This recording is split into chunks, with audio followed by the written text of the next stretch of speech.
Alors, ce prénom, Karen, c'est devenu, depuis quelques années, beaucoup plus qu'un prénom. Salut les filles d'Olympe, bienvenue dans les bulles de flow, ce défi un peu fou, vous concoctez 100 épisodes en 100 jours. Chaque bulle sera une respiration, une histoire ou un défi pour éclairer autrement nos différences, nos ressemblances et nos fameux possibles. Je suis Florence Hugui, facilitatrice des impossibles, et je vous emmène avec moi dans mes bulles d'expériences, d'anecdotes, de dialogue avec vous aussi, bien sûr. Allez, on respire et on s'envole. L'autre jour, j'ai démarré une nouvelle formation et on a commencé par se présenter en partageant nos prénoms, en racontant une petite histoire liée à ce prénom. Et puis, il y a une participante qui a pris la parole pour dire « Bonjour, moi, je m'appelle Karen ». Et quand elle a dit ça, elle nous a parlé un peu d'elle et tout. Et puis, elle a ajouté « Bon, c'est pas un prénom très facile à porter en ce moment ». Et puis là, tout le monde l'a regardé un peu bouche bée parce que visiblement, ça faisait tilt à personne en tout cas.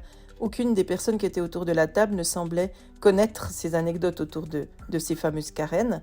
Mais elle avait l'air un peu gênée et un peu mal à l'aise. Et moi, je l'ai regardée et j'ai été presque mal à l'aise aussi parce qu'en fait, pendant qu'elle disait qu'elle s'appelait Karen, tout mon imaginaire s'est réveillé et j'ai vu exactement de quoi elle était en train de parler en me disant « Ah, c'est dingue qu'il y ait une Karen, ça va me permettre de raconter ça dans les bulles puisque j'avais l'intention de vous raconter cette fameuse histoire des Karen dans une de ces bulles. Et donc, c'est aujourd'hui parce que je saisis la balle au bon. Alors, ce prénom, Karen, c'est devenu, depuis quelques années, beaucoup plus qu'un prénom. Si vous avez la ref, vous savez de quoi je vous parle. Mais si vous n'avez pas la ref, alors je vous la donne. Karen, ça désigne une femme blanche de plus de 50 ans, plutôt ringarde, un poil raciste, plutôt autoritaire, exigeante, assez moralisatrice, et puis franchement, tout sauf glamour, si vous voyez un peu l'idée.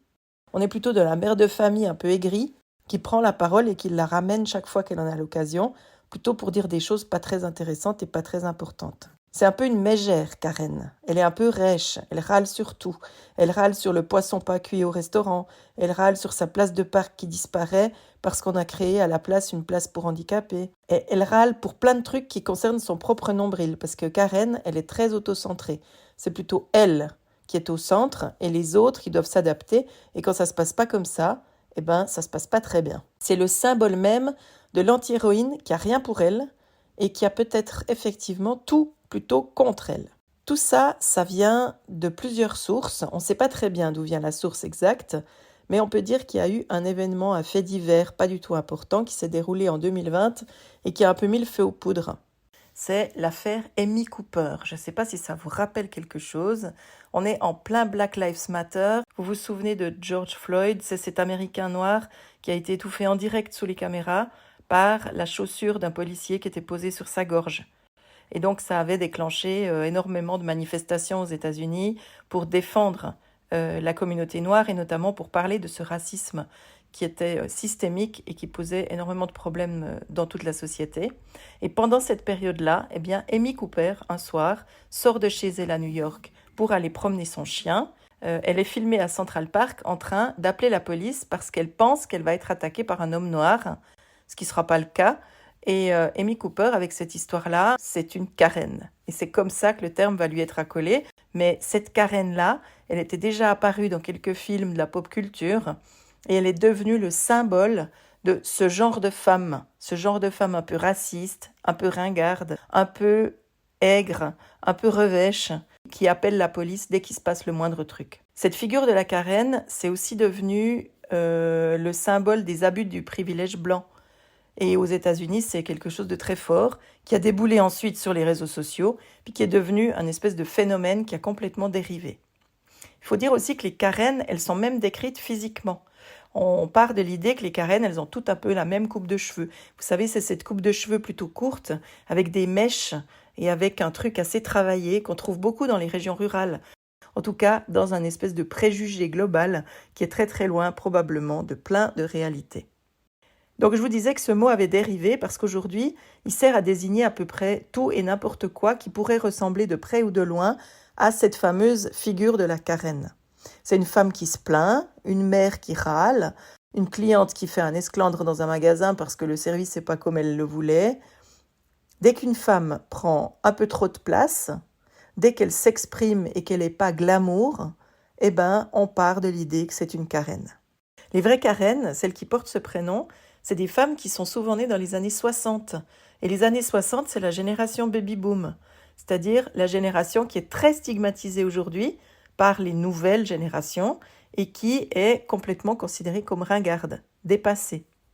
Alors que les femmes de ces années-là, c'était des femmes qu'on éduquait à devenir de bonnes épouses, à devenir de bonnes mères, à devenir des petites filles sages et des grandes filles sages qui bronchaient pas une oreille. Et qui, un jour, se sont un peu révélées et prennent la parole aujourd'hui. Pas toujours de manière adéquate, probablement, parce que ce n'est pas des héroïnes qu'on a envie de sauver, mais c'est quand même un phénomène un peu étonnant.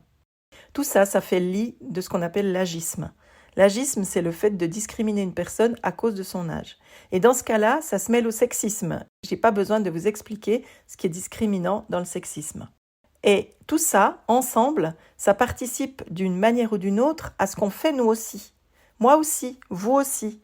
Ces petites phrases qu'on lâche comme ça sans y penser, du type il a au moins 50 ans, machin, non ? Et c'est un peu comme si on lui mettait déjà un pied dans la tombe. Ou alors, elle fait jeune pour son âge, elle. Comme si faire son âge, c'était une faute esthétique. On juge tous, on juge toutes. Tout le monde juge, tout le temps. On juge sans même y penser, sans même y réfléchir. Et nous-mêmes, nous contribuons à faire que l'agisme existe. Moi, je le sais, je m'observe depuis un certain temps. Je commence d'être concernée par cette question de l'agisme. Et donc, je m'observe et je vois bien que je dis des choses qui sont pas du tout OK et que je suis capable de sortir ces phrases-là. On est absolument tout le temps en train de ranger les gens dans des boîtes. On a une catégorie jeune, une catégorie vieux, une catégorie boomer, une catégorie génération Z, une catégorie femme de 50 ans. Et c'est terrible parce qu'on accole plein de stéréotypes, plein de préjugés à toutes ces catégories et ça fabrique de la discrimination, évidemment. Ça m'est arrivé à moi aussi de le vivre en tant que victime du truc. Je vais vous raconter. J'étais en train de parler à une personne que j'ai rencontrée dans le cadre d'une formation que je donnais et je lui expliquais que j'allais commencer un nouveau cursus, je ne sais plus dans quoi. Et elle me regarde et elle me dit « Ah, mais c'est génial, il n'y a pas d'âge, hein ?» Et là, je la regarde complètement sidérée. Il n'y a pas d'âge. Elle était en train de me dire à moi « Il n'y a pas d'âge ». C'était à moi que cette phrase était adressée. C'était à moi qu'elle disait ça. Et franchement, honnêtement, il y a eu une sorte de blanc. J'ai pas vraiment compris, d'abord, avant que je réalise qu'elle parlait de moi. Que j'étais, dans sa tête, une de ces femmes d'une catégorie qui n'avait plus le temps de se former puisqu'elle était, évidemment, déjà un pied dans la tombe. Incroyable. Ma vie entière, c'est une vie d'apprentissage. J'ai jamais arrêté de me former. Je fais partie de ces femmes qui ont choisi de ne pas avoir d'enfants, ce qui fait que cette espèce de régulation de l'âge comme ça et des étapes qu'on passe, moi, je les ai pas du tout vécues de la même manière. Je vis encore aujourd'hui comme une adolescente. En tout cas, c'est un peu l'impression que j'ai. Et tout à coup, je suis en face de quelqu'un qui me dit « Il n'y a pas d'âge. » Il n'y a pas d'âge. Très bien. Ok. Alors, si je vous parle de ça, c'est parce que je ne crois pas que c'est les Karen le vrai problème. Je crois que le vrai problème, c'est la manière dont on parle des femmes de 50 ans et plus. Comment on en fait des problèmes sur pattes. C'est pour ça que j'ai de la peine à enregistrer cet épisode. C'est parce que c'est terriblement stigmatisant, terriblement problématique, et ça raconte surtout un énorme conflit entre générations dont personne ne s'occupe.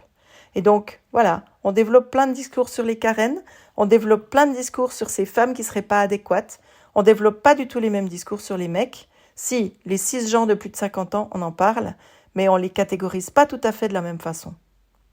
Derrière tout ça, il y a peut-être pas seulement du jugement, mais il y a peut-être une autre peur. Cette peur, c'est celle de vieillir.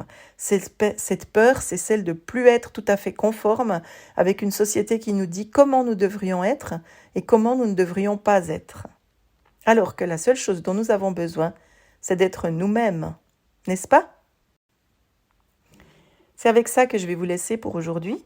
On va en parler de la suite dans le prochain épisode, puisque je vais revenir sur cette notion d'âge et qu'est-ce que cette société nous raconte autour de ça. Et si cette bulle a réveillé quelque chose en vous, ne laissez pas la flamme retomber. Rejoignez notre tribu, celle des filles d'Olympe.